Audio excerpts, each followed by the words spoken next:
বিবাহ কার্যে, অন্নপ্রাশনে, বিবাহ কার্যে আর শ্রাদ্ধে আপনারা এই সমস্ত জিনিসগুলো বর্জন করবেন।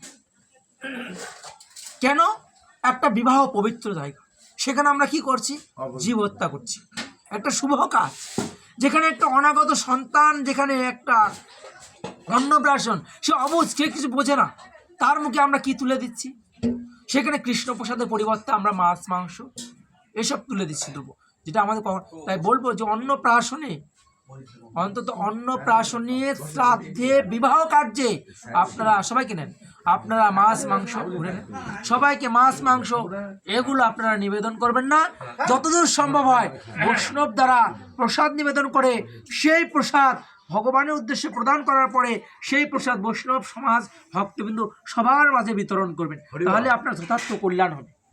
তাহলে তো এই জন্য এই তিনটা জায়গাতে আপনারা অন্তত এই যে শ্রাদ্ধে, বিবাহ কার্যে, শ্রাদ্ধে, বিবাহ কার্যে এবং অন্নপ্রাশন বা অন্যান্য যে মাঙ্গলিক কর্ম, সাধভোগ অনুষ্ঠানগুলো হয়, সেগুলোতে আপনারা কৃপাপূর্বক এই সমস্ত দ্রব্যাদি করবেন না। তাই ভগবদ গীতায় শ্রীকৃষ্ণ অর্জুনকে এ কথাই বললেন, বিষাদ যুগের 39 বিষাদ যুগের এখানে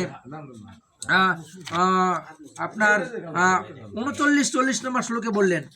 এখানে 41 নম্বর শ্লোকে ভগবদ্গীতায় ভগবান শ্রীকৃষ্ণ বললেন, শঙ্কার নরকাইব কুলঘনানম কুলসচ্চ পতন্তি পিতরি যস্যাম লুপ্ত পুণ্ড দ্রুতক্রিয়া। যে কি বলছে? বর্ণসংকর উৎপাদন বৃদ্ধি হলে কুল ও কুলঘাতকারা নরকগামী হয়, সেই কুলে পিণ্ডদান তর্পণ ক্রিয়া লোপ পাওয়ার ফলে পিতৃপুরুষেরা নরকঘাতী হয়। তো এখানে বলছেন কর্মকাণ্ডের বিধি অনুসারে আমাদের অনেক সময় আত্মার সন্তুষ্টি বিধানের জন্য আমাদেরকে পিণ্ডদান করতে হয়। আত্মার অনেক সময় কর্মকাণ্ড বিধি, বেদে কর্মকাণ্ড জ্ঞানকাণ্ড কথা বলা আছে, ভক্তিকাণ্ড, জ্ঞানকাণ্ড, কর্মকাণ্ড। এখানে